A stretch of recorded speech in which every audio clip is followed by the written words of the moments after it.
Buenos días a las partes. Se reúne la audiencia que había sido prevista primigeniamente para el día viernes pasado.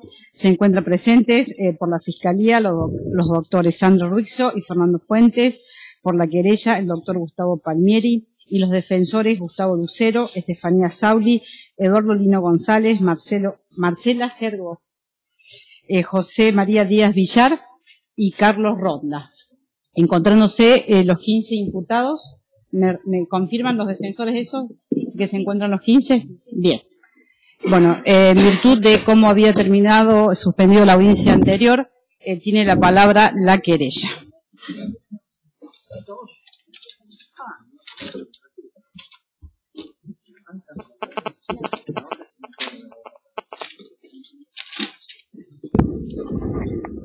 Bueno, buenos días. Buenos días. Perdón la demora, pero vengo de impugnación demorada. Bueno, de acuerdo a las circunstancias que se ponen en nuestro conocimiento respecto de la audiencia del viernes, nos parece, en primer lugar, estamos al tanto de dos planteos de sobreseimiento formulados en un caso por las defensas, principalmente por el doctor Lucero y adhiriendo los restantes colegas, y los representantes del Ministerio Público Fiscal.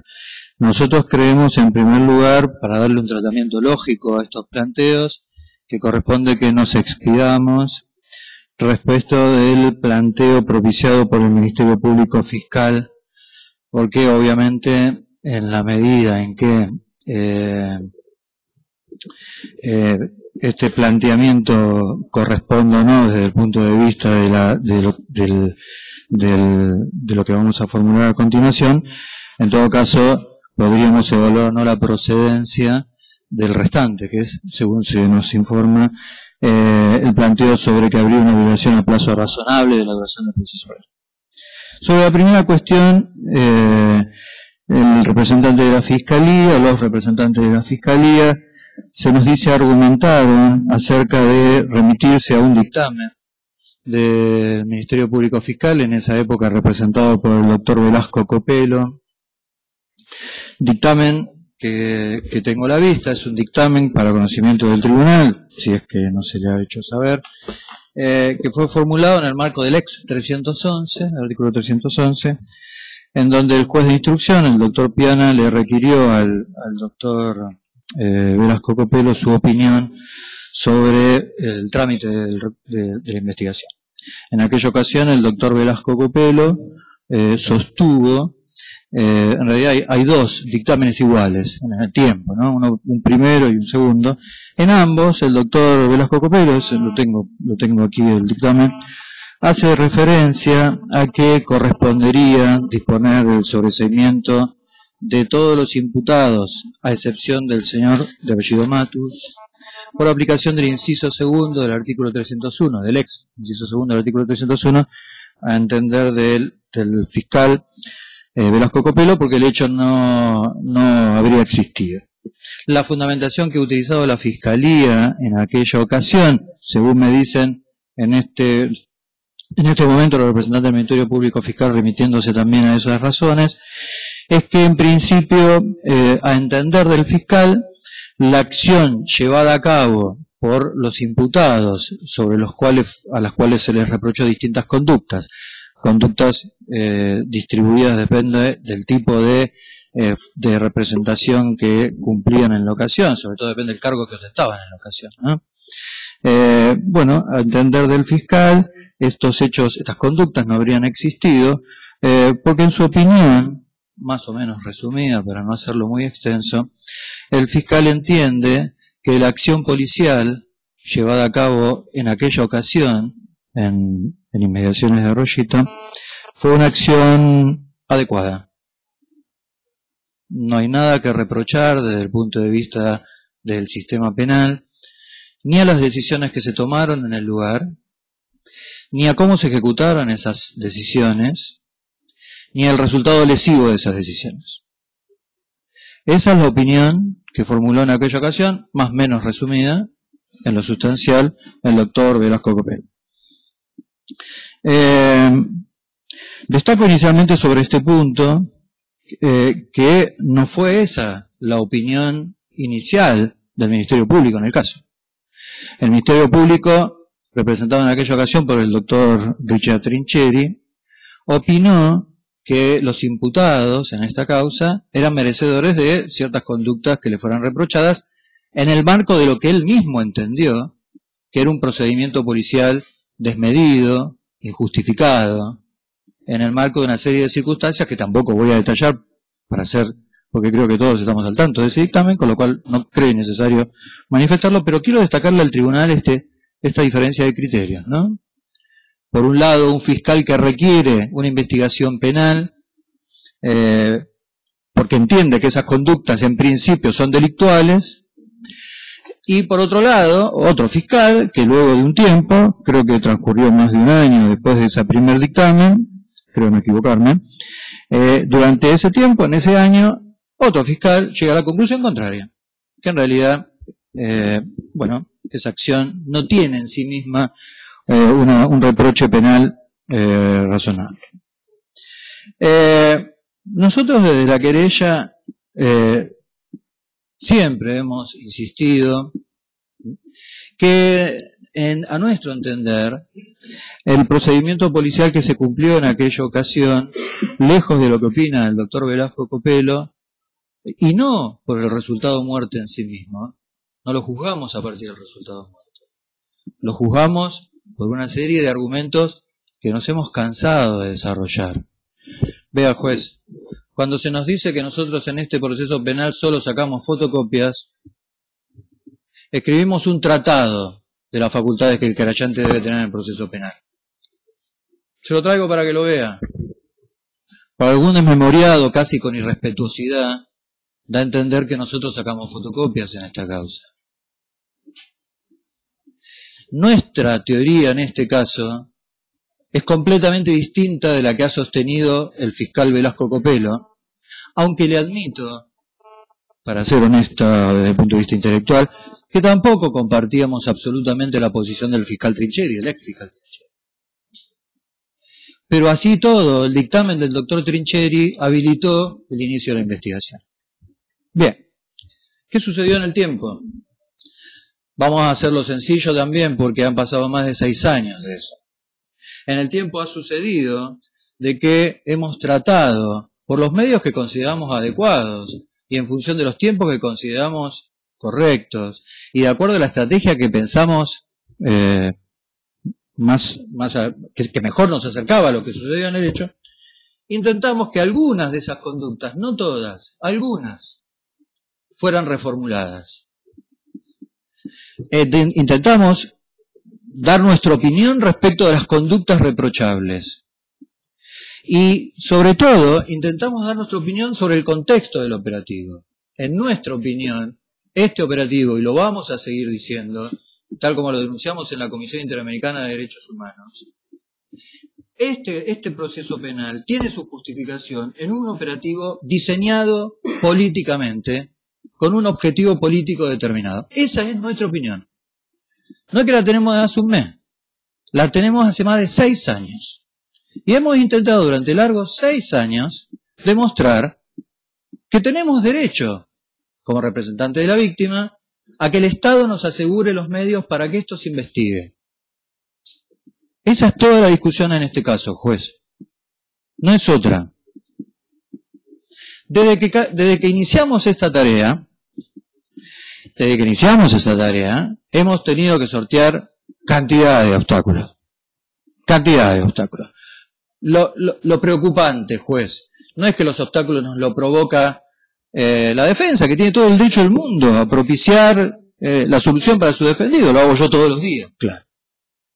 Los obstáculos nos los puso el sistema penal. Nunca he visto en una causa penal tener que sortear la cantidad de obstáculos que hemos tenido en esta. Le puedo mencionar, podríamos estar de las 7 de la tarde hablando de eso. Uno por uno. Uno por uno. Hemos tenido, y le voy a poner uno para que usted vea la dimensión de lo que le estoy diciendo. Nunca lo he visto esto. Nunca, ¿eh? Que un fiscal de la provincia de Neuquén recurra en casación una decisión que le es favorable a la víctima. Juez. El fiscal Velasco Copelo procuró que el Tribunal Superior de Justicia, en una de las dos intervenciones que tuvo el tribunal, resolviera denegándonos un derecho que la Cámara de Apelaciones, en una de sus resoluciones, también nos negó, nos entregó. ¿Por qué le menciono todo esto? Le menciono todo esto porque a mí me parece que no podemos dejar de ver el contexto de esta causa. No podemos dejar de apreciar que es una causa en la cual, lamentablemente, digo yo, como exfuncionario de la justicia penal de esta provincia, da vergüenza observar, juez, cómo intervino la justicia penal. No es la primera vez que lo digo, ni es el único ámbito en el que lo digo. Ahora bien, cuando sucede la reforma, finalmente, este proceso penal debía reencauzarse. Todos lo sabemos eso. Litigamos a diario casos del viejo modelo procesal con el actual. A diario. Y bien sabemos que las personas que vienen en el viejo modelo indagadas, las personas que están indagadas en esta causa, es esta la situación, corresponde que se le formulen los cargos. Porque así lo establece las disposiciones transitorias de nuestra nueva ley. Por supuesto que esa decisión en el marco de la nueva ley le corresponde a la Fiscalía como titular exclusivo de la acción penal. Lo de exclusivo ahora me voy a referir brevemente a eso. Luego tomamos conocimiento de una presentación del doctor Lucero donde se propicia un sobreseimiento. Nos notifican de esa audiencia y tratamos de averiguar, en realidad no sabíamos que era un sobreseimiento pedido por la defensa. Cuando intentamos obtener, pensamos que era un sobreseimiento pedido por el Ministerio Público. Nos parecía que tenía que ver con esto de reencauzar el proceso, ¿no? Y nos enteramos que nos dieron una copia de la planilla y observamos que era un pedido formulado por el doctor Lucero. Cuando observamos ese pedido, vimos que simplemente decía sobreseimiento. Nos pareció que para tener adecuadas condiciones de litigación, en un caso de estas características, hay que cumplir no con lo que caprichosamente nosotros pensamos, con lo que dice la ley, juez. La ley nueva lo que nos dice es que cuando se propicia un sobreseimiento, hay que presentárselo al juez, hay que comunicárselo al resto de las partes pueden formular sus objeciones y después se litiga en audiencia. Eso es lo que dice el artículo 161 de la ley. Entonces, cuando observamos esta situación, en el contexto de este caso, con esta cantidad de obstáculos, de los cuales le mencioné solo uno, nosotros le pedimos, personalmente le pedí al doctor Lucero por teléfono, que justificara su pedido de sobreseimiento para que nosotros podamos, dentro de las causales de sobreseimiento existentes, saber qué es lo que vamos a discutir en este caso. Pero no es una cuestión que se nos ocurrió a nosotros, es una cuestión que dice la ley. Fue una conversación telefónica, no fue un encuentro, según se me refiere en la facultad, no, fue una conversación telefónica en mi estudio. Y en esa conversación le expliqué al doctor Lucero, y el doctor Lucero aceptó estos argumentos, estaba presente, y sabrá coincidir o no. Cuando venimos a la audiencia, por supuesto no voy a hablar de lo que sucedió el día viernes, porque no corresponde que sea este momento, y lo hablaremos a través de los ámbitos que creemos que vale la pena hacerlo, nos enteramos que propician un sobreseimiento distinto, ahora de parte del Ministerio Público.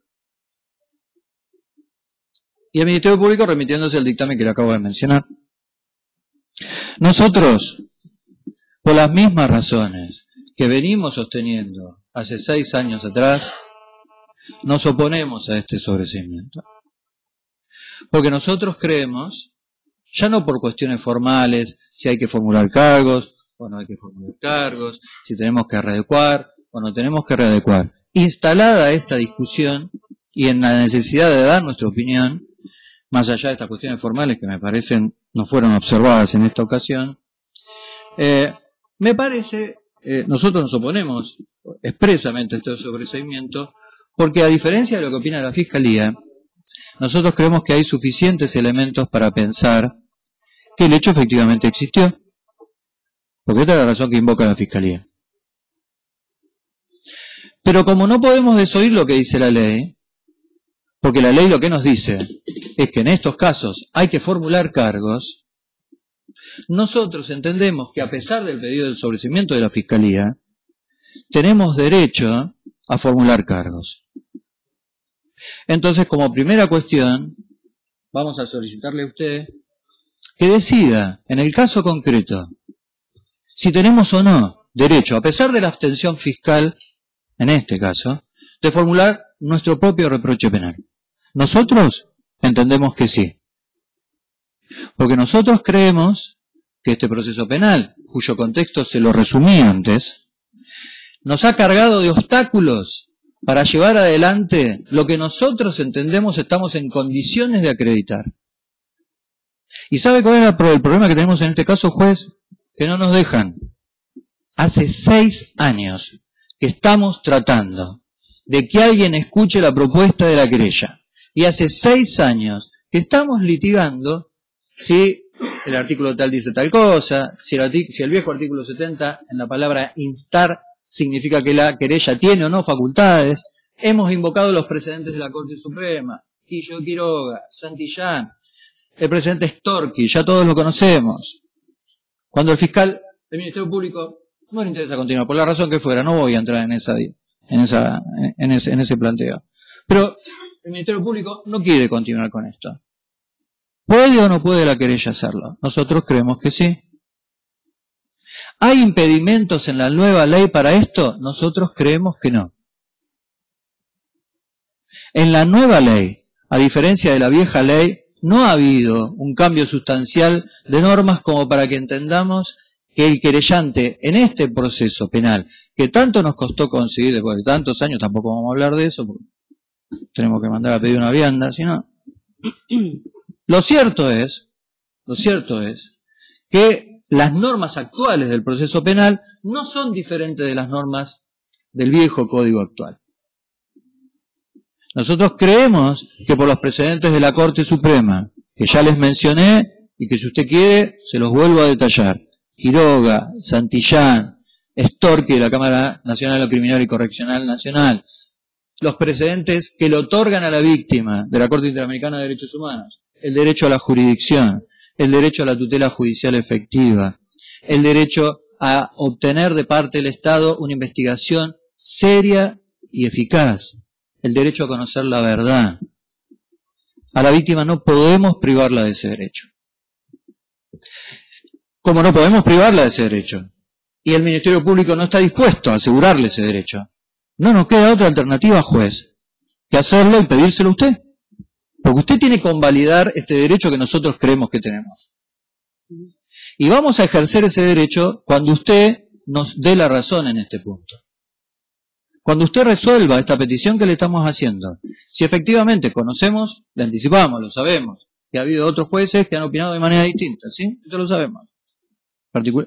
En una causa vinculada a este hecho, el doctor Zavala, creo saber, no conozco la resolución completa, pero se me ha informado de esta forma, en un caso, en una denuncia provocada por el defensor del señor Poblete, donde el Ministerio Público no quiso continuar con una investigación que también había iniciado, el defensor el querellante, el defensor del señor Poblete, el querellante en esa causa, decidió impulsarla por su cuenta, porque el Ministerio Público la abandonaba. Bueno, el doctor Zavala entendió que no correspondía. Nosotros creemos que para asegurar este conjunto, este catálogo de derechos que le acabo de mencionar, que están normativizados en el artículo 25 de la Convención Americana de Derechos Humanos, en el artículo 8, párrafo primero de la Convención Americana también, 14.1 del Pacto Internacional de Derechos Civiles y Políticos, nosotros creemos que la única solución posible en este caso es que se habilite el derecho a la jurisdicción. La víctima tiene derecho a plantear sus razones, tiene derecho a que se resuelvan sus peticiones. La víctima no tiene derecho a fiscales que no quieren investigar. No tiene obligación de soportar un ministerio público ineficaz. Y no lo digo por los colegas, No tiene derecho a eso, ni tiene obligación de eso. Entonces, para dar respuesta a este primer planteo, anticipándole que nos oponemos expresamente a esto porque consideramos que efectivamente el hecho existió. Si esta es la razón del sobreseimiento, nosotros consideramos que el hecho efectivamente existió y que tenemos forma de demostrarlo. Pero el problema es que nos encontramos con el escollo legal si podemos hacerlo en soledad. Y nosotros creemos, juez, que usted tiene que permitirnos hacerlo. Por eso, como primera petición, vinculada a esta cuestión, le voy a solicitar que usted admita que la querella, de manera solitaria, autónoma, sin el respaldo del Estado, juez, hace 6 años que estamos tratando de avanzar en esta investigación sin el respaldo del Estado. Respaldo que tienen todas las víctimas del resto de los procesos penales. Bueno, la víctima en este proceso penal, que es la señora Sandra Rodríguez, no lo tiene. Entonces le pedimos que para que usted equilibre las condiciones en las cuales la víctima en este caso puede obtener su derecho a conocer la verdad, nos autorice, nos faculte a formular cargos de manera independiente. Porque si no lo podemos hacer, obviamente que el sobreseimiento planteado por la Fiscalía va a prosperar, a pesar de nuestra oposición.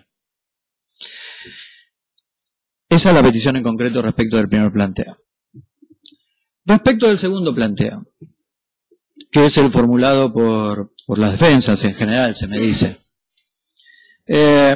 Nosotros creemos que en este caso, más allá de las circunstancias que reconocemos, a ver, se lo acabo de mencionar, ¿no? El tiempo que ha transcurrido, los obstáculos, pero el tiempo ha transcurrido porque el Estado nos ha provocado obstáculos. Escuché, se me dice también, no se me dio el audio de la audiencia, pero se me informa también que hubo alguna argumentación en el sentido de, bueno, en realidad la querella que busca dilatar. Mire, no, si dilatar se trata de conocer la verdad, estamos dilatando, porque queremos saber la verdad. Nosotros entendemos que hay mucho más por saber en el caso Fuente Alba, que hay mucho más por investigar. Y si usted me pregunta si yo tengo la absoluta certeza de cuál es la conclusión de esa investigación, le digo que no la tengo. Pero lo que no se le puede permitir es decir a la víctima que no va a investigar. O sea, no podemos decirle, no, mire, usted vaya a su casa, quédese sentada y espere alguna vez encontrar algún juez que acepte que se haga operativo su derecho a la verdad. Nosotros creemos que eso no puede decir, no puede ser planteado en ningún proceso penal, ni mucho menos en este caso, juez. En este caso. Sobre el plazo razonable. Por supuesto que no desconocemos la normativa del artículo 14.3 del Pacto Internacional de Derechos Civiles y Políticos. Por supuesto que no desconocemos de ningún modo los precedentes barra de la Corte Suprema, ni desconocemos el derecho de los imputados a obtener un pronunciamiento en tiempo razonable. Iría contra lo que habitualmente hacemos todos los días en nuestro ejercicio profesional, lo que habitualmente le exigimos al Estado respecto de las personas que están sometidas a una investigación. No lo podemos desconocer. Pero mire, nosotros creemos que por las circunstancias que le vamos a mencionar, en este proceso el plazo razonable debe ser valorado desde una serie de circunstancias que desde nuestro punto de vista desaconsejan disponer del sobreseimiento por esta razón. Algunas referencias jurisprudenciales que me parecen indispensables. El Tribunal Europeo de Derechos Humanos, en el caso CONI, estableció por primera vez que la duración del plazo razonable debe ser medida de acuerdo a las circunstancias del caso. No fue nuestra Corte Interamericana, fue el Tribunal Europeo. Y después hubo varios precedentes. Terranova, Boca, Sussman versus Alemania, Boca versus Francia. En todos estos precedentes, el Tribunal Europeo lo que ha dicho, vea, cada plazo razonable es en función de los casos que tengan que investigarse, y empezó a delinear algunos parámetros que finalmente nuestra Corte Interamericana reconoció.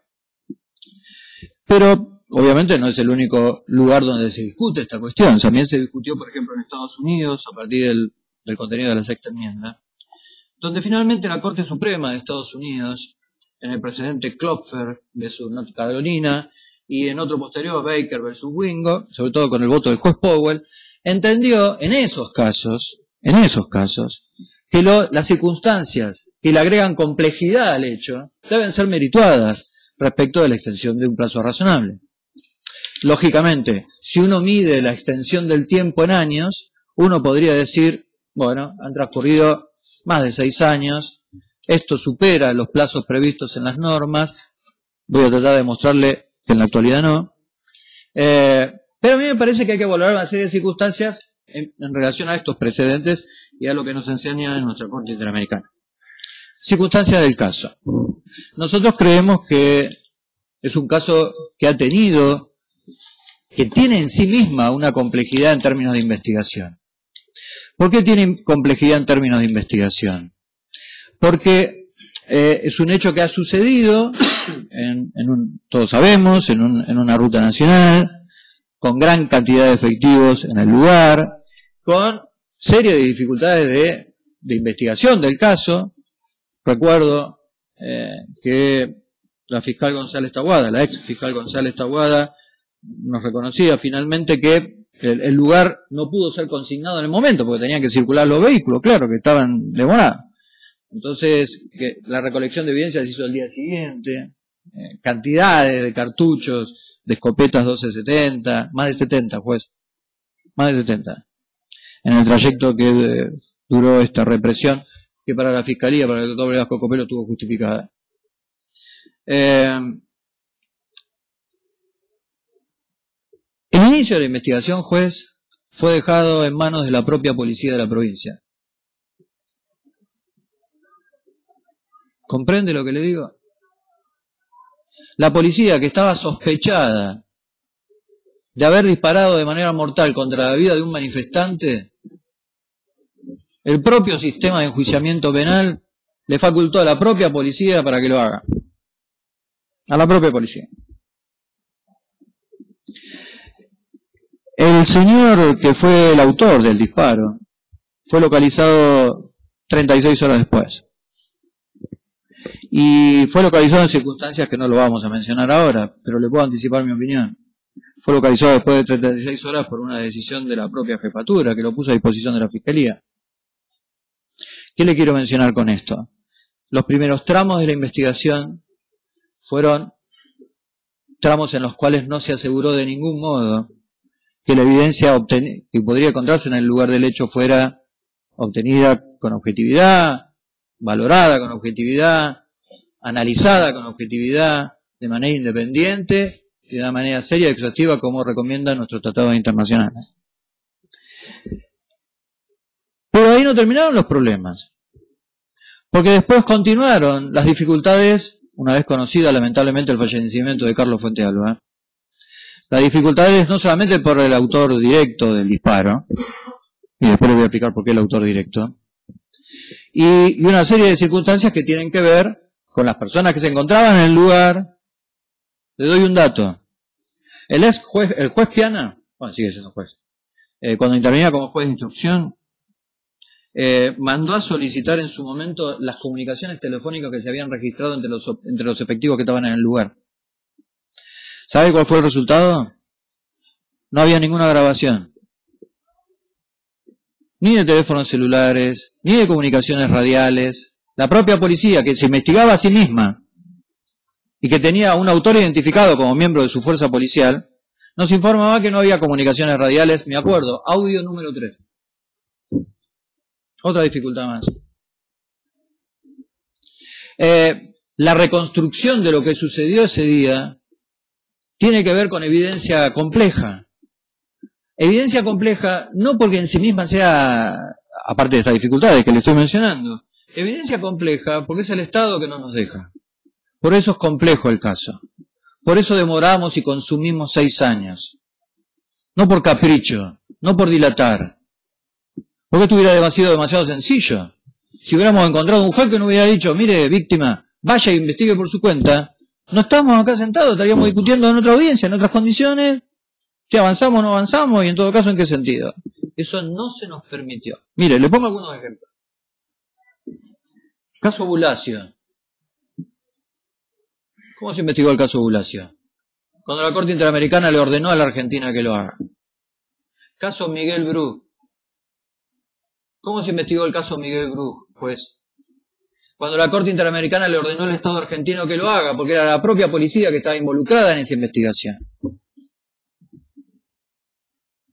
En ese momento se investigó. ¿Qué pasó ayer, juez? 12:30 de la noche me fui a dormir a mi casa. Prendo la televisión. ¿Sabe cuál fue la noticia?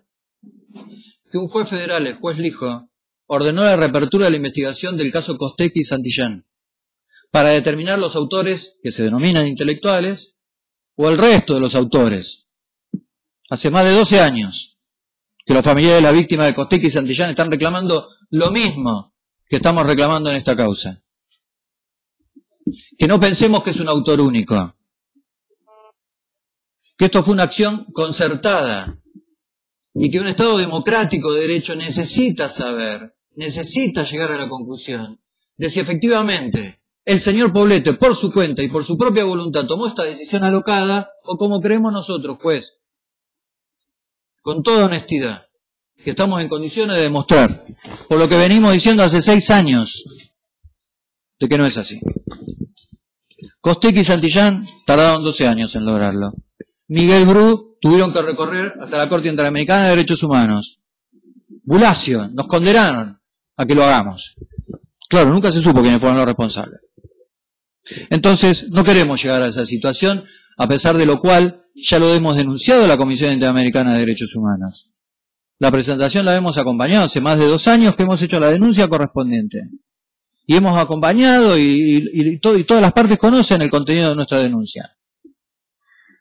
Entonces, como creemos que no hace falta que la Corte Interamericana le ordene a la Argentina investigar un caso de estas características, donde el aparato estatal fue una herramienta de represión, donde el aparato estatal fue un instrumento de persecución hacia un grupo de personas, en este caso los docentes, que a diferencia de lo que se dijo al comienzo, no estaban tirando bolitas de cerámica, porque le cuento algo, juez. De esas evidencias que se recogieron en el lugar, ni una sola bolita de cerámica. De ese lugar se secuestraron más de 70 vainas servidas de escopeta de calibre 12.70. Le pregunto a usted, ¿no merece una sociedad democrática conocer si esto es solo responsabilidad de una persona que tomó una decisión que ya fue juzgada y está condenada, o si por el contrario, como creemos nosotros, estamos en condiciones de demostrar que esto tiene que ver con un plan organizado y sistematizado? Claro que en Neuquén tampoco es el único caso en el que hemos tenido dificultades, ¿no? No está de más decirlo. Lo conocen todos. Un año antes sucedió algo similar en Plaza Winkle. Y perdí la cuenta de los años. Con la misma serie de obstáculos. Llevar a juicio a la persona que nosotros estábamos convencidos, y lo seguimos estando, por supuesto, de que era el responsable de la decisión política de esa operación. Cantidades de años, cantidades de recursos, siempre el mismo problema. Entonces, a nosotros nos parece, juez, que planteada esta situación en este momento, debe habilitarse esta posibilidad que le estamos reclamando y debe descartarse el plazo razonable, porque nuestra actividad en el caso no fue para dilatar nada. No fue para que estas personas queden involucradas de por vida a este caso. Fue para tratar de obtener, de acercarnos lo más posible a la verdad. Pero lo que no nos pueden negar, y espero que usted no lo haga, juez, es que tenemos ese derecho y lo queremos ejercer de una manera responsable. Veremos la solución, veremos qué obtenemos de todo eso. Pero hace 6 años que no nos deja. Esa es la verdad. Entonces le pedimos, finalmente, para hacerlo breve y disculpándome por los problemas que ha ocasionado la litigación de esta audiencia, que rechace la instancia de sobreseimiento solicitada por la Fiscalía, que rechace la instancia de sobreseimiento reclamada por las defensas, y expresamente le pedimos que nos autorice a formular cargos de manera autónoma e independiente, y en todo caso, una vez que esa autorización judicial nos sea concedida, lo vamos a hacer de manera inmediata y cumpliéndolo con los recaudos de la ley. Nada más. Bien. En relación a la primera petición formulada por la querella en punto a la posibilidad de que se formule cargo en forma independiente, teniendo en cuenta las razones dadas por la querella, tiene la palabra la Fiscalía y luego la defensa. Solo en relación a ese punto, porque lo otro tengo entendido que ya se alegó la vigencia del plazo razonable y las causales de sobreseimiento instadas por la Fiscalía. Sí, gracias, su señoría. Bueno, este Ministerio Público entiende, nosotros ya hemos dado en la audiencia anterior, digamos, en la primera parte de esta audiencia, los motivos por los cuales entendemos se debe dictar el sobreseimiento de los 14 imputados que mencionamos. Específicamente, entiendo que esta audiencia ha sido solicitada por la defensa a fin de plantear un sobreseimiento, y al menos a este Ministerio Público la querella lo sorprende con un planteo distinto, y es discutir acá si la querella tiene o no facultades para eventualmente impulsar por sí mismo la investigación.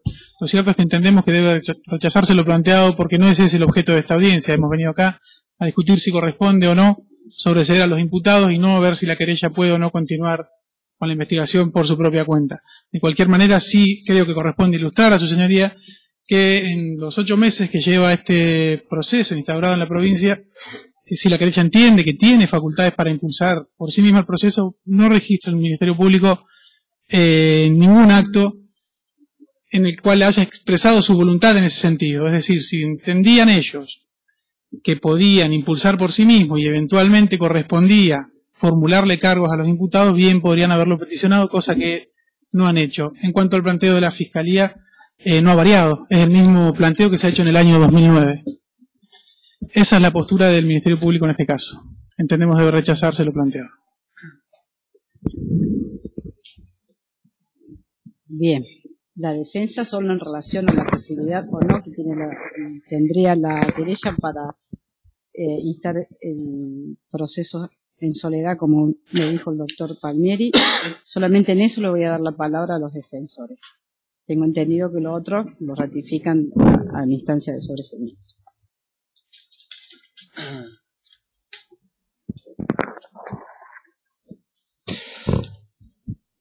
Existen diversos motivos por los cuales este sorpresivo planteo, por lo menos a los objetos de esta audiencia, existen diversos motivos por los cuales no debe tener acogida por parte de usted, señora jueza.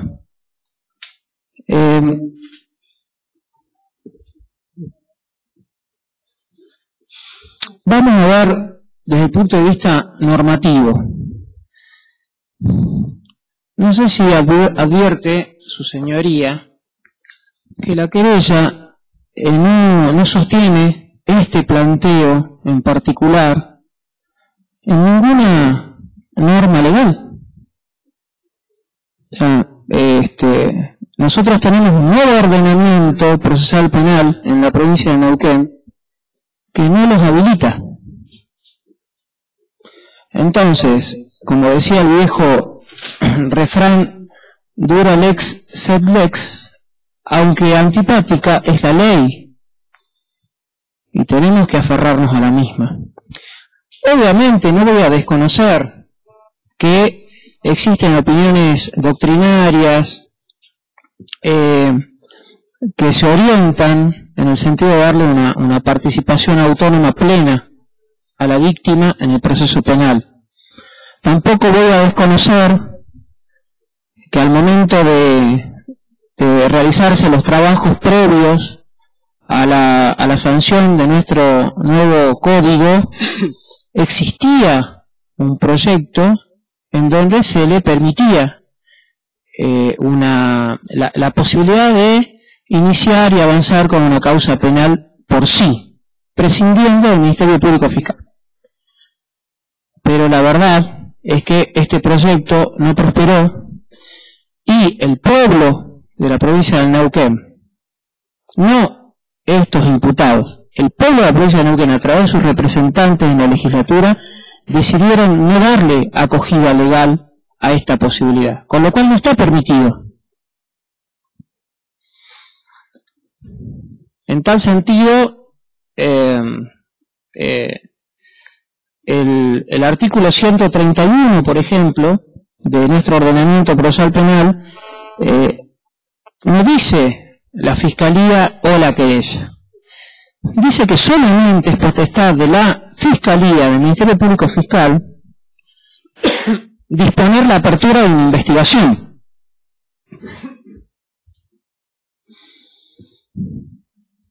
Ahora bien, yo me pregunto, ¿Y las normas superiores qué dicen al respecto? El artículo 120 de la Constitución Nacional solo habilita a la promoción de la justicia al Ministerio Público Fiscal, a quien, a partir del año 1994, le dio un carácter de poder, de organismo extrapoder. Es un órgano extrapoder. Ahora, ¿por qué motivo la legislación no da acogida a este planteo? Por una cuestión que el estimado colega de la querella conoce.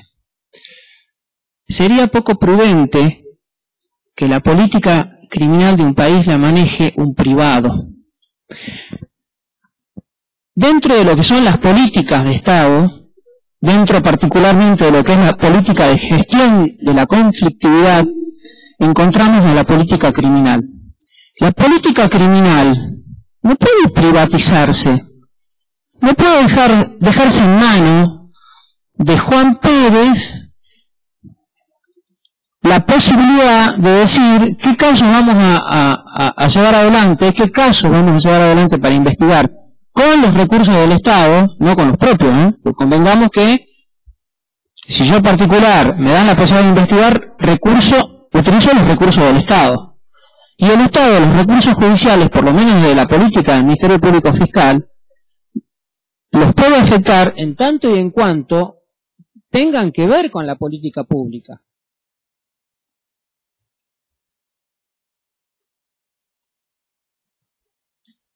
Entonces, no existe norma legal que le permita hoy a un particular llevar adelante una investigación penal, porque acá existen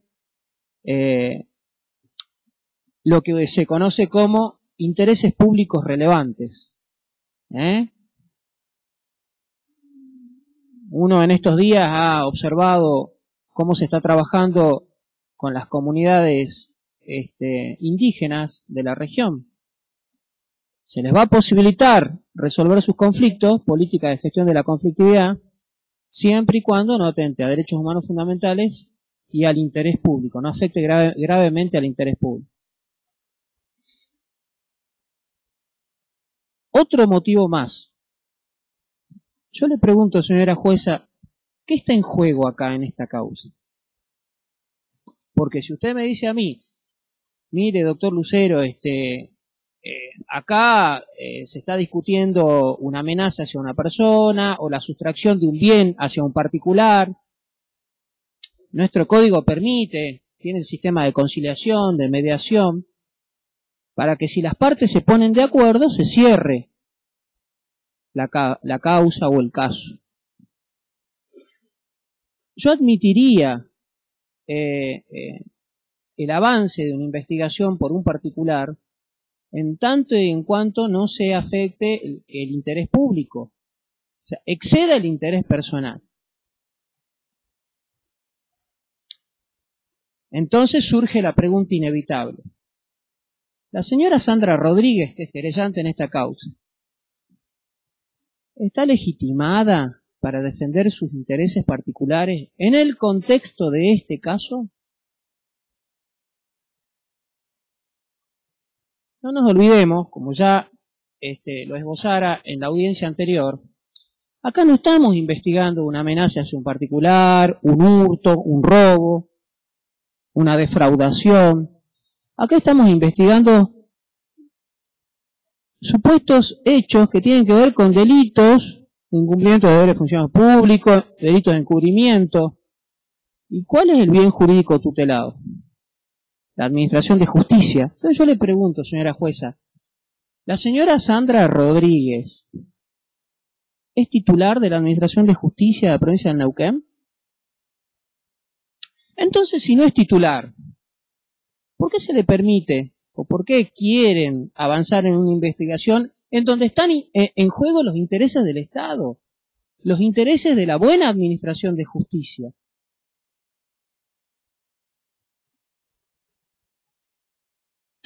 está fuera de discusión la legitimidad de la señora en el caso conocido como Fuente Alba 1, porque la señora actuó en representación de las hijas de Carlos Fuente Alba, pero ninguna duda que estaba legitimada.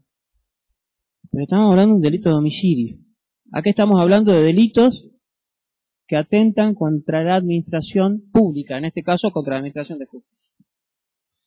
De manera tal que si hubiera estado tan interesada en que esto se investigue, tendría que haber recurrido en todo caso a la Fiscalía de Estado para que intervenga. O si no, haber trabajado en forma conjunta con el fiscal del caso. Yo creo que a veces se cometen gravísimas ingratitudes hacia el Ministerio Público Fiscal. Y es lo que sucede en esta causa, señora juez. Acaba de decirse que parece que el doctor Alfredo Velasco Copelo es un demonio en la causa Fuente Alba 2. Y así como tuvo ciertas digresiones el colega, me permito recordarle que gracias a la Fiscalía ellos pudieron llegar al juicio en la causa Fuente Alba 1. Gracias a la Fiscalía, que salvó omisiones de la querella, graves omisiones de la querella.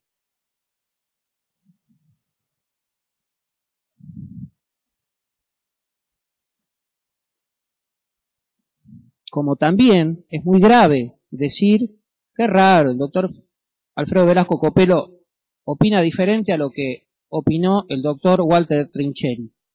Lo que le faltó agregar al estimado colega es que el doctor Trincheri emite una opinión cuando requiere instrucción, señora jueza. Usted esto lo conoce porque fue jueza de instrucción. Al momento de requerir instrucción, el doctor Walter Trincheri tenía una hipótesis del caso. Luego de casi 2 años, como lo dice el vituperiado juez Piana, luego de casi 2 años en que la querella solo sacó fotocopias, porque esto está escrito, y es un dato objetivo, después de haberse producido todo lo que dice el juez Piana en su resolución, de tantas testimoniales, de tantas medidas de prueba producidas, en las que, con casualidad, la parte querellante que se muestra interesada no participó en ninguna de esas audiencias, después de 2 años, entonces sí, el doctor Alfredo Velasco Copelo, ya con un caudal de información producida, varía la opinión sobre el caso y se desinteresa.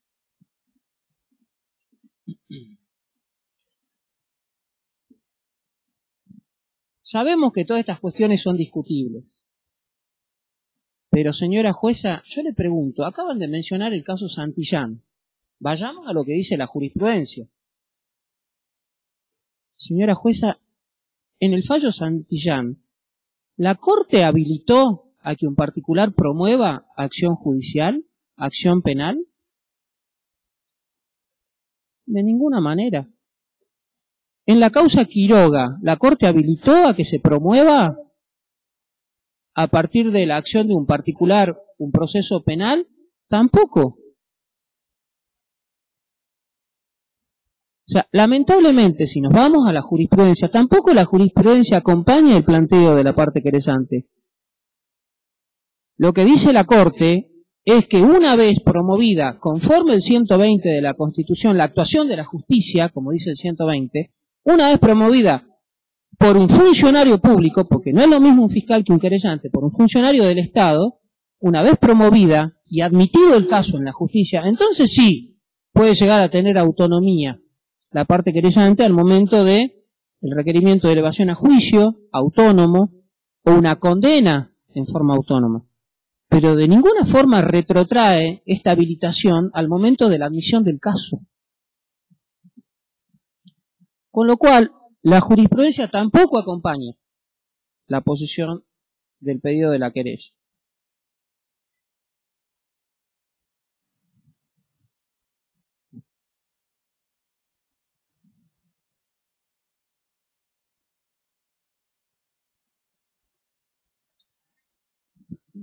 De manera tal que, relacionado a este punto, no menciono la doctrina porque ahí sabemos que las opiniones son diversas. Hay doctrinarios que acompañan esta tesitura. Pero la verdad, como yo se lo adelanté en la primera audiencia, el Poder Judicial que usted representa, doctora, en esta audiencia, no puede dejarse manipular por los caprichos de un particular. No puede dejarse manipular por los caprichos de un particular. Porque lamentablemente, a partir de la condena a Darío Poblete, porque acá el estimado colega dijo que no pensemos que fue un autor único, dijo, textualmente. No pensemos que fue un autor único. Es contradictorio con lo que dice la sentencia que ellos consintieron. La sentencia fue clarísima.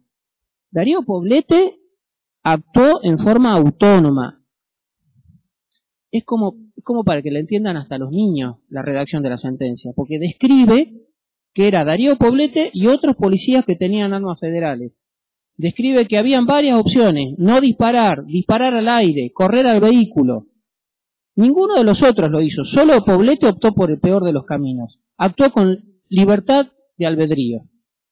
A partir de esa condena, no existe posibilidad alguna de buscar responsabilidades penales por la muerte de Carlos Fuentealba.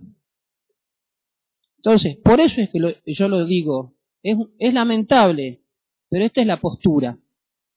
Entonces, la querella que tanto denostó a los fiscales y al Poder Judicial, fue ese mismo Poder Judicial que le habilitó a través de un pedido de aclaratoria cuestionar si las imputaciones eran o no permitidas en una causa penal, lo cual estaba totalmente prohibido de acuerdo al artículo 109. En realidad somos nosotros los que tendríamos que estar enojados en todo caso con la justicia. De manera tal, yo creo que esta es una nueva oportunidad para que el Poder Judicial de Neuquén ponga las cosas en su lugar. Usted, señora, está interesada, le da mucha bronca, odia al exgobernador Jorge Sovich, de quien dijo nunca lo perdonaré. Pero eso es una cuestión suya, personal. Si quiere utilizar los medios del Estado, tiene que someterse a las leyes. Porque si no, de lo contrario, si usted le permite actuar en forma autónoma, primero que estaríamos transgrediendo las normas legales y en segundo lugar estaríamos dando preferencia a posiciones caprichosas, mientras al frente tenemos a 15 imputados, 15 familias de imputados que vienen sufriendo la condena de este proceso penal. Muchas gracias.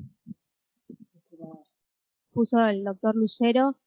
Me voy a hacer referencia a una cuestión netamente procesal que tiene que ver con el código de forma que actualmente está vigente en nuestra provincia. Creo que la querella se equivoca cuando dice que se encuentra en condiciones de plantear la formulación de cargos, que está prevista en el artículo 133. ¿Por qué creo que se equivoca? Porque esa no fue la instancia en donde se quedó esta investigación con el viejo código. El 133 vendría a ser como la vieja indagatoria, en donde se le tiene que describir al imputado el hecho que se le está, valga la redundancia, imputando, las circunstancias del lugar, tiempo y forma. Eso ya pasó. Esos hechos ya se le relataron a cada uno de los imputados en el año 2007. Justamente, como esta querella pretendía involucrar a otras personas en esta investigación, las cuales hoy por hoy no están investigadas, fue que se presentaron estas cataratas de recursos que hicieron que la causa se prolongue hasta ya casi 7 años de investigación. Y todas estas cuestiones fueron resueltas en más de una oportunidad, tanto por la Cámara de Casación, vieja Cámara de Casación, como por el Tribunal Superior de Justicia, en donde se les dijo, no, digamos, la investigación es esta, y no pueden formular o ampliar, y lo que se les exigía era que hicieran el requerimiento de elevación a juicio, el viejo requerimiento de elevación a juicio, que nunca se hizo tampoco porque se siguieron con estos planteos hasta que luego se aprobó este nuevo código. Pero esa fue la instancia en la que nos quedamos. No fue la de la formulación de cargos. Me parece que este planteo que hace la querella, de alguna manera lo que busca es, retrotraer la investigación a donde ellos quieren llevarla, a donde hace años que están luchando, que es poder formular cargos, nuevos cargos, no solo a los imputados que hoy están presentes acá, sino hacia otras personas. Eso vulnerando los derechos o el debido proceso de las 15 personas que hace 7 años que están padeciendo esta investigación. Más allá de que considero que no es la etapa esta en donde se tiene que, digamos, formular cargos, es otra instancia en la que nos quedamos, el artículo 158 de este nuevo código también es claro en cuanto a los plazos. Este código marca plazos fatales. El artículo 158 dice que hay una duración de 4 meses de investigación preparatoria, que tanto el fiscal como la querella pueden pedir prórroga en caso de que consideren que se tenga que seguir investigando. Si la querella considera que estamos todavía en etapa preparatoria, que se tiene que hacer la formulación de cargos, ese plazo de 4 meses está ampliamente vencido. Y no presentó ningún escrito durante todo este tiempo pidiendo prórroga. Entonces, el artículo 158 es claro en que dice que, vencido el plazo, se debe dictar el sobreseimiento. Entonces, más allá de las cuestiones que planteó el doctor Lucero, a las cuales, como repetí, adhiero acabadamente en cada una de ellas, ni siquiera procesalmente prospera la petición que ha realizado la querella. Por ese motivo, me voy a oponer al planteo o a la petición expuesta. Bien, segunda. Gracias, su señoría. Bueno, en honor a la brevedad, considero que han sido suficientes los argumentos expuestos por mis dos colegas que han hablado anteriormente. Sin embargo, quería poner un poco de énfasis en el planteo de la querella y en la etapa procesal en la que se encuentra esta causa. La querella se agravia porque supuestamente no se le permite continuar autónomamente con el proceso penal. Supongamos que tenga razón, supongamos que la querella tuviera plenamente derecho a continuar autónomamente con el proceso o con la impulsión del proceso. El hecho es que no lo ha hecho. Aún si hubiera tenido esa posibilidad, y de hecho la tenía si quería, podría haber instado dentro de los 4 meses que la etapa preparatoria le concede en el artículo 158, podría haber instado, si no lo hacía autónomamente, que la Fiscalía formule la acusación, o si como ellos se creen con el derecho de hacerlo, podría haberlo instado tranquilamente.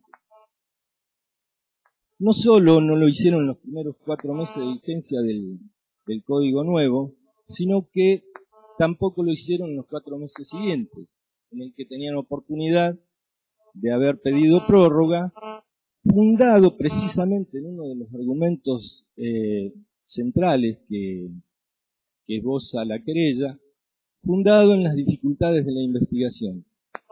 Tampoco lo hicieron. Voy a coincidir con esto con la apreciación del señor fiscal, quien ha afirmado que no han visto en el legajo presentación de ningún tipo, ni por escrito, ni en forma oral, ni pedido de audiencia, ni ningún otro impulso procesal. Que, vuelvo a afirmar, la querella se arroga como de su incumbencia, si no fuera activada por el fiscal.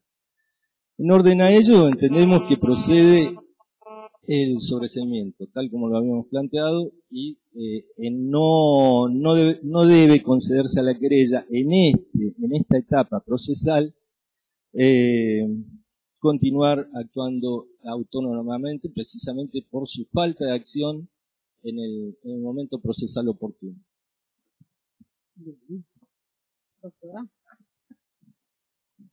Sí, mérito la brevedad y para no ser reiterativa de todos los argumentos que han expuesto mis colegas, a los cuales adhiero y coincido, no corresponde hacer lugar al planteo de que se lo tenga por participación autónoma para acusar autónomamente en este proceso. Bien. Doctor,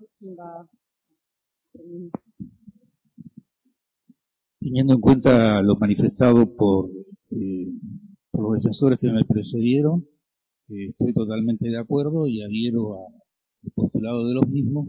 Por lo tanto, obviamente no voy a estar de acuerdo con la posición por parte de la querella de solicitar poder actuar autónomamente, dejando de lado lo establecido por nuestro código de procedimiento y también por las leyes en los diferentes fallos, tanto a nivel europeo o a nivel de Estados Unidos. Por lo tanto, reitero y solicito el sobreseimiento de todos los imputados.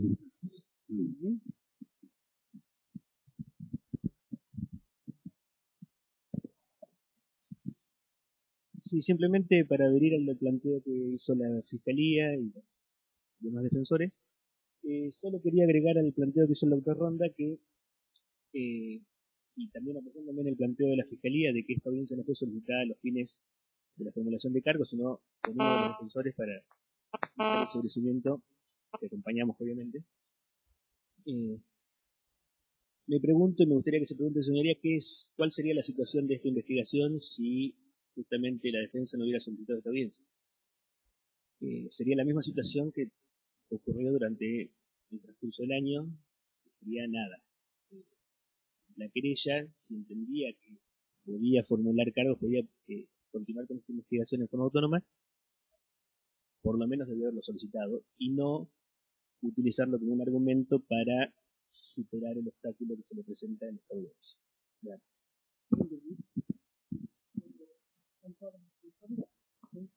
Bueno, teniendo en cuenta que este magistrado tiene dos cuestiones, en principal la defensa, la autonomía no para seguir con este proceso, y en segundo lugar, debería, si estoy en condiciones de hacerlo, pedirme sobre el sobreseimiento instado por tanto la defensa como por la Fiscalía.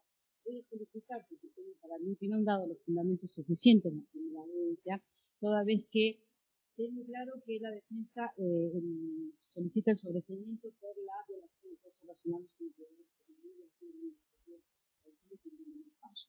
En cambio, el Ministerio Público Fiscal, en principio, se adhirió, por así decirlo, a un requerimiento del doctor Velasco Copelo, teniendo en cuenta la gravedad de este proceso. Quiero que me expliciten, en primer lugar, cuáles fueron los hechos que en definitiva se le imputaron a todos los que están involucrados en este caso, y en segundo lugar cuáles serían los delitos por los cuales se siguió este proceso y fundamentalmente en qué se basó el doctor Velasco Copelo, porque ustedes reeditan esos argumentos, para poder yo explayarme al respecto si es que paso a la segunda etapa de abocarme al solicitamiento instado por tanto el fiscal como la defensa. Voy a solicitar, se me autorice, tal cual lo prevé el código, a consultar notas, más específicamente el dictamen al cual hice referencia, teniendo en cuenta que se trata de 15 imputados y que se les imputan hechos distintos, si la señoría lo permite, y las partes no forman una oposición, para fundamentar y poder describir cuál es el hecho por el cual fueron indagados, necesito necesariamente consultar el fin. No tiene problema esa parte de Está bien. A Raúl Vicente Pascuarelli, leo los hechos que se le fueron imputados oportunamente en indagatorios. En su carácter de subsecretario de Seguridad de Gobierno de la provincia de Neuquén, cargo que detentaba al momento del hecho y en el ejercicio de sus funciones, el haber actuado con negligencia en el cumplimiento del mandato legal establecido por el artículo 274 del Código Penal y la Ley Orgánica de Ministerios número 2487, como garante para la preservación de los bienes jurídicos, vida, integridad física, libertad, seguridad pública, puestos en riesgo en forma cierta y concreta, hecho acaecido el día 4 de abril del 2007 en la zona del paraje Arroyito, kilómetro 1268 a 1263 aproximadamente, de la Ruta Nacional número 22, en ocasión de realizarse un procedimiento policial dispuesto aparentemente para impedir un corte de tránsito en la intersección de la ruta mencionada con la 237. Dicho procedimiento, sin origen en una orden de operación escrita, aún después de logrado el fin que se pretendía cumplir, devino en una represión policial que comprendió 3 etapas. La primera, desarrollada en cercanías del cruce de las rutas mencionadas, en donde se produce la primera acción directa por parte del personal policial, que consistió en el avance de los grupos especiales arrojando sobre la cinta asfáltica gases lacrimógenos e irritantes sobre los manifestantes, balas de goma y agua por parte del camión hidrante, lo cual produjo el repliegue de los manifestantes hacia la estación de servicios YPF de Arroyito. La segunda etapa, encontrándose la mayoría de los manifestantes en la estación de servicio mencionada, se produce una segunda disuasión, en la cual los grupos especiales de la policía avanzaron desde la ruta no solo hacia el interior del YPF, sino además hacia la parte posterior de la misma, llegando a perseguir a manifestantes que se encontraban guarnecidos detrás del edificio de la estación, quienes fueron seguidos incluso cientos de metros hasta las chacras aledañas. Finalmente, luego de un breve intervalo en el cual los manifestantes se reagruparon y marcharon en dirección hacia Cenillosa, algunos caminando y otros en automóviles, se produce otra represión con gases y disparos, con escopetas, lanzagases y balas de goma, en un primer momento a la parte posterior de la caravana, enviándose luego grupos especiales en móviles hacia el frente de la misma, donde en el kilómetro 1263 aproximadamente se produce la agresión a Carlos Fuentealba. En todo este contexto tuvo un rol activo en materia de supervisión, decisión y control Raúl Pasquarelli, presente en el escenario del principado operativo, junto con el entonces jefe de la Policía Provincial, Carlos David Salazar, lugar del cual se alejó apenas conocida la agresión a Fuentealba. Ese fue el hecho imputado en indagatoria a Pasquarelli. A Carlos David Salazar, en su carácter de jefe de la Policía Provincial, cargo que detentaba y en el ejercicio de sus funciones, el haber actuado con diligencia en el cumplimiento del mandato legal establecido por los artículos 166 y 167 del Código Procesal Penal, 274 del Código Penal y 12 de la Ley 2081, como garante para la preservación de los bienes jurídicos vida, integridad física, libertad y seguridad pública puestos en riesgo, en forma cierta y concreta, hecho acaecido el día 4 de abril del 2007, en la zona del paraje de Arroyito, kilómetro 1268 a 1263 aproximadamente de la Ruta Nacional 22, y en ocasión de realizarse un procedimiento policial, dispuesto aparentemente para impedir un corte en la intersección de la ruta mencionada con la 237. Dicho procedimiento, sin origen en una orden de operación escrita, aún después de logrado el fin que se pretendía cumplir, devino en un operativo... Lea un poquito más despacio porque yo voy a Sí. escuchar atentamente estas grabaciones. Ok. Un operativo que comprendió 3 etapas, vuelve a describir exactamente igual como lo hice anteriormente, las 3 etapas del procedimiento. En todo este contexto tuvo un rol activo en materia de supervisión, decisión y control Carlos David Salazar, presente en el escenario del precitado operativo junto con el entonces subsecretario de Seguridad, Raúl Pasquarelli, lugar del cual se alejó apenas conocida la agresión a Fuentealba. A Moisés Soto se le imputa, en su carácter de subjefe, a Adolfo Federico Soto, superintendente de Seguridad Metropolitana, a Mario Aurelio Rinzafri, director de Seguridad, y Jorge Garrido, jefe del Departamento de Seguridad Metropolitana, todos de la Policía Provincial, con facultades de dirección en la actividad policial desplegada por los grupos especiales en el procedimiento que a continuación se describe y que constó de 3 etapas.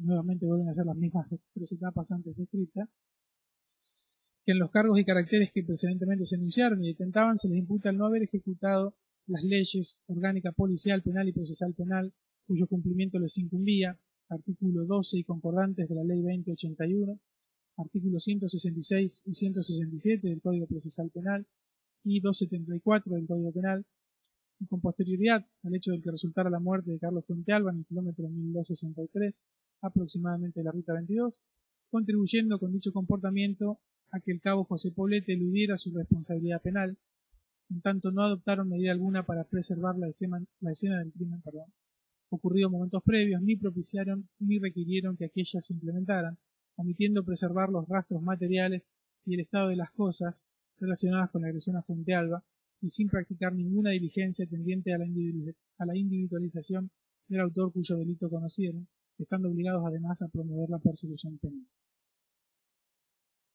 A Julio César Lincoleo, Aquiles Alfredo González, Rubén Hernández, Pablo David Modoni, Félix Torres, Cristian Alejandro Vázquez Salina, Luis Alberto Rodríguez y Oscar Antonio Lezana, se les imputa el siguiente hecho. El haber ayudado dolosamente al cabo primero José Poblete a eludir la investigación de la justicia, y no haber denunciado el accionar delictual del nombrado en perjuicio de Carlos Fuentealba, hecho que presenciaron y que ocurrió en el kilómetro 1263 aproximadamente de la Ruta Nacional 22 en horas del mediodía del 4 de abril del 2007 y que constó de las siguientes 3 etapas, describe nuevamente las 3 etapas. En ese contexto, los imputados integrantes de los grupos especiales de la Policía Provincial y en el transcurso de la 3ª etapa del procedimiento descrito precedentemente, a bordo de móviles se dirigieron hacia el frente de la caravana de manifestantes que circulaban con sentido oeste-este, se bajaron de sus vehículos y en medio de una represión con gases y balas de goma se produjo el disparo que hirió de muerte a gente algo. Esto fue visto y no denunciado ni declarado testimonialmente en sedes policiales y judiciales, ocasiones en las que deliberadamente omitieron decir la verdad o falsearon las versiones sobre las circunstancias en que fue agredido el docente finalmente fallecido. A Benito Ariel Matus se le atribuye el haber disparado un arma de fuego, escopeta calibre 12.70, contra Angélica Cisterna el día 4 de abril del 2007 en horas de la mañana, sin herirla, en circunstancias en las que se encontraba en funciones, apostado en la zona de la playa de estacionamiento de la estación de servicio IPF de Arroyito, y la víctima viajaba a bordo de un automóvil marca Ford Escort, dominio B larga UG 253, conducido por Marcelo Marengo, la cual iba ubicada en el asiento trasero derecho cuando el automóvil descripto se alejaba de la estación con dirección a la localidad de Cenillosa, y en el marco de la segunda etapa de la represión, que a continuación se describe en 3 etapas. Si su señoría necesita que describa nuevamente, son las mismas 3 etapas en todas las imputaciones. Ese es un hecho, y el segundo hecho es que el día 4 de abril del 2007, y con posterioridad al hecho relatado precedentemente, encontrándose en funciones sobre la cinta asfáltica de la Ruta Nacional 22 a la altura del kilómetro 1263 aproximadamente, interceptó a Miguel Alejandro Castelar, que se dirigía con las manos en alto hacia un cordón policial formado en la ruta, aplicándole un golpe con el arma larga que portaba, que produjo una luxación de la zona anteroinferior del hombro derecho. Estos hechos fueron calificados como abuso en el último caso, que es para el cual se requirió la elevación a juicio, como lesiones leves y abuso de arma de fuego. En cuanto a los motivos, el doctor Velasco Copelo hace un detalle del accionar policial en ese día. Básicamente lo que dice es que en un primer momento se le solicita a los manifestantes que realicen la manifestación, valga la redundancia, justamente en otro sector, por cuanto en el lugar en el que se encontraban interrumpían totalmente el tránsito. Al principio se les dice que los manifestantes responden afirmativamente, diciendo que se van a cambiar de lugar, cosa que no realizan. Comienzan a abrazarse, a tomarse de las manos y permanecen en el lugar. Ante esto, y ante la evidente comisión del delito previsto en el artículo 194 del Código Penal, esto es el entorpecimiento de las vías de comunicación terrestres en este caso, la policía lo que hace es utilizar la fuerza pública a fin de liberar el tránsito vehicular en esa zona. En este accionar, el doctor Velasco hace referencia a que se utilizaron gases lacrimógenos, balas de gomas, que aclara que por la entidad de por el lugar donde estaban ubicadas las lesiones, todas en la zona de la cintura para abajo, le hace presumir que el uso de las armas fue acorde a la utilización normal y prevista que tiene ese tipo de armas. En resumidas cuentas, lo que dice es que de toda la investigación no surge que los imputados hayan cometido de manera alguna el hecho por el cual se los indagó o por el cual se había requerido su instrucción oportunamente.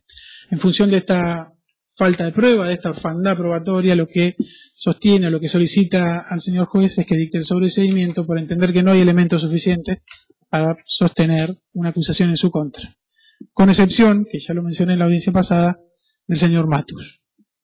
Pidiendo así, último, que sean sobreseídos en función del 301, inciso segundo del Código Procesal Penal entonces vigente. Doctor, usted mantuvo ese sobreseimiento, pero basado en el 160, inciso tercero, ¿no? Porque del actual código. Del actual código. Que el hecho no se debe con ninguna figura legal. Exactamente. Bien. Usted, doctora Sauri, de la vez pasada, que me pide la palabra porque el único imputado en donde la Fiscalía pretende seguir con este proceso es Matus. Sí. ¿Quiere alegar respecto a eso? Sí.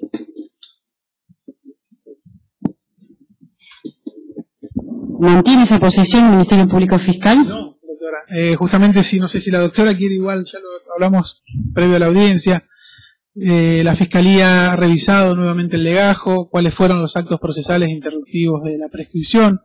Tenemos como último acto interruptivo el requerimiento de elevación a juicio, que fue, si me deja consultar mis apuntes un segundo, en marzo del 2009. No encontramos con posterioridad ningún acto interruptivo de la prescripción, teniendo en cuenta que se le imputó un abuso de arma y lesiones leves, aún imponiéndosele el máximo de la pena prevista para el concurso, sería un máximo de 4 años. insistimos, un hecho acaecido en el 2007, y el último acto interruptivo en el 2009, entendemos corresponde dictar la prescripción de la acción penal en este caso. No perdemos de vista que el señor Matus es funcionario público, pertenece a la Fuerza Policial de Neuquén, continúa, entiendo, desempeñándose como efectivo policial, pero bueno, la defensa también ha hecho en su alegación mención del fallo Barra de la Corte Suprema de Justicia de la Nación. Entendemos que en este caso el haber durado esta investigación 7 años para investigar en el caso de Matus lesiones leves y un abuso de arma de fuego, los plazos están ampliamente excedidos, han dejado de ser razonables. Nos encontramos hoy a 7 años en unas circunstancias en las cuales mal podría la Fiscalía sostener su pretensión en juicio. Por lo tanto, vamos a solicitar respecto de Matus se declare su sobreseimiento por prescripción de la acción penal, fundamentando, reitero nuevamente, nuestra postura en el fallo Barra, es decir, que no se aplique en este caso lo previsto en el artículo 67 del Código Penal, la interrupción de la prescripción en el caso de los funcionarios públicos, atento que el plazo luce como claramente irrazonable. Bien. Doctora, ¿va a alegar? El fiscal ya los argumentos que esta defensa tenía básicamente fueron los manifestados por el fiscal, más allá de cuestiones tal vez que iba a ser relacionadas con el hecho puntual, las dos situaciones puntuales que se le imputaban a Matus, pero en función del planteo y del pedido de sobreseimiento del fiscal, en honor a la brevedad, creo que está todo dicho y bueno, mantener el sobreseimiento solicitado por el fiscal. Bueno, en virtud de la complejidad del caso, voy a hacer un receso hasta el día viernes, conforme al horario que me suministra en este momento la oficina judicial para resolver tanto los planteos formulados en primer lugar por la defensa, por la fiscalía y por la querella. He diferido para el día viernes a sala 3 a las 13:10 a los fines de resolver las peticiones formuladas por las partes. Quedan todos notificadas en este acto. Muchas gracias.